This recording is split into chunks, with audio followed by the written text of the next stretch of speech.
কিন্তু ওই বিএনপির কিছু নেতৃবৃন্দের ষড়যন্ত্রের কারণে ওই ভারতীয় দালালদের কারণে সেদিন সেই কর্মসূচি সফল হয়নি। তার ইশারার ইঙ্গিতে এখন পর্যন্ত হত্যাকাণ্ডের কতজন শহীদ হয়েছে সেই শহীদের সঙ্গে এখন পর্যন্ত নিরূপণ করা হয়নি। হাজার হাজার মানুষকে গ্রেফতার করে মানবতা বিরোধী অপরাধ তারা করেছিল। এরপরে প্রায় ৫৩ বছর পরে এসে আমরা দেখলাম ২০১৩ সালের ৫ই মে সেই রাত্রিতে খুনি হাসিনা, প্রেসিডেন্ট হাসিনার পেটুয়া বাহিনী খুবই অন্ধকারে লাইট বন্ধ করে নির্বিচারে পাখির মতো গুলি করে কিভাবে এদেশের আলেম সমাজ এবং তৌহিদি জনতাকে কিভাবে গুলি করে হত্যা করেছিল, যে গণহত্যা চলেছিল, তার জন্য আমরা ধিক্কার জানাই।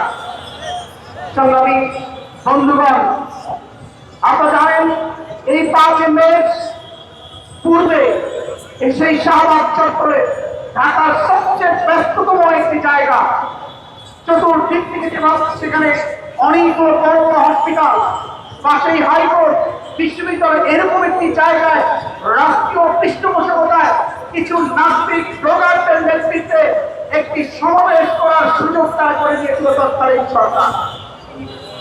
শুধু একদিন, ২ দিন নয়, ১ মাসেরও অধিক সময় ধরে রাষ্ট্রীয় পৃষ্ঠপোষকতায় অর্থ দিয়ে, মাদক দিয়ে, খাদ্য দিয়ে সেই নাস্তিক ব্লগারদেরকে পৃষ্ঠপোষকতা দিয়ে সেদিন যেই সমাবেশ তারা সেখানে গড়ে তুলেছিল মাসের অধিক সময় ধরে, সেই সমাবেশ থেকে ওই নাস্তিক ব্লগাররা যেভাবে একের পর এক আমার নবী রাসূলদেরকে অপমান করেছিল, তাদের চরিত্র হরণ করেছিল, আমার নবীর সাহাবীদের চরিত্র হরণ করেছিল, বাংলাদেশের শিষ্য আলেমদের চরিত্র যেভাবে হরণ করা হয়েছিল, এরই প্রতিবাদে যখন ঢাকা সহ সারা বাংলাদেশের তৌহিদি জনতা যখন ফুটে উঠেছে, রাজপথে নেমে এসেছে, হেফাজতে ইসলাম তৈরি হয়েছে, হেফাজতে ইসলামের নেতৃত্বে সারা বাংলাদেশের তৌহিদি জনতা যখন ওই ব্লগারদের নিষিদ্ধের দাবিতে, তাদের গ্রেফতারের দাবিতে ১৩ দফা নিয়ে যখন ছাত্র চত্বরে হাজির হয়েছিল একটি শান্তিপূর্ণ কর্মসূচি নিয়ে,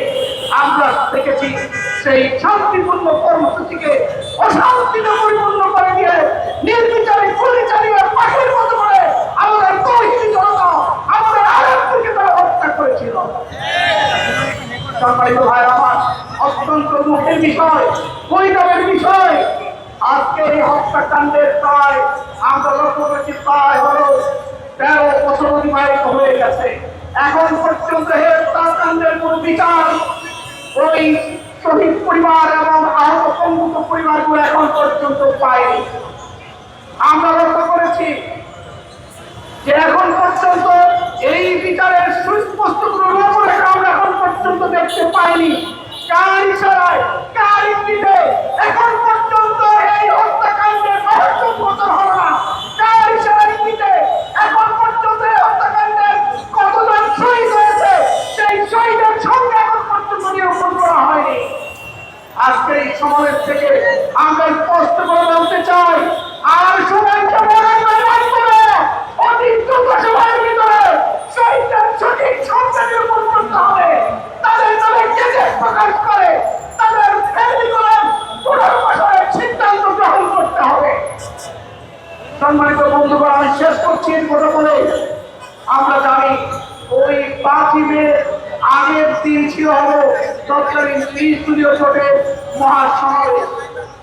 আপনাদের মনে থাকার কথা, সেই মহাসমাবেশে যখন সারা বাংলাদেশ থেকে লক্ষ লক্ষ জনশক্তিরা ছুটে এসেছিল এই ঢাকার রাজপথে, সিদ্ধান্ত ছিল যে ৪ মে মহাসমাবেশের পরে পরের দিন হেফাজতের নেতৃত্বে যে সরকার চত্বরে যে সমাবেশের ডাক দেওয়া হয়েছিল, সেই সমাবেশে আমরা সবাই নেতৃবৃন্দ আমরা সেখানে যুক্ত হয়ে আমরা এই সমাবেশকে সফল করতে চাই। কিন্তু পুরায় অজানা কারণে ওই বিএনপির কিছু নেতৃবৃন্দের ষড়যন্ত্রের কারণে সেদিন ওই ম্যাচ থেকেই এই কর্মসূচি তারা শেষ করে দিয়েছে। ওই দিনেই জোটের কর্মসূচি শেষ করে দিয়ে পরের দিন আর হেফাজতের কর্মসূচির সাথে আমাদের একাত্ম করার কোনো ঘোষণা তারা সেদিন দেয়নি। আমরা জানতে চাই, কার ইশারায়, কার ইঙ্গিতে, কার ষড়যন্ত্রের বাস্তবায়ন হলো না। সেদিন যদি পরের দিন যদি ওই বিদ্যুতীয় টোটো যদি ওই ছাত্র সংসদের মতো বিস্তারের আন্দোলনের সাথে যদি যুক্ত হতো, তাহলে পরবর্তীতে আর 10 বছর হয়তো বা এই সরকারি ফেসিবাদী খুঁড়ি একটা সরকার হয়তো সরকারের প্রস্তুতি আর থাকতে পারত না, ভিন্ন এক চিত্র হতো বাংলাদেশের মানুষ দেখতে পেত। কিন্তু ওই বিএনপির কিছু নেতৃবৃন্দের ষড়যন্ত্রের কারণে ওই ভারতীয় দালালদের কারণে সেদিন সেই কর্মসূচি সফল হয়নি।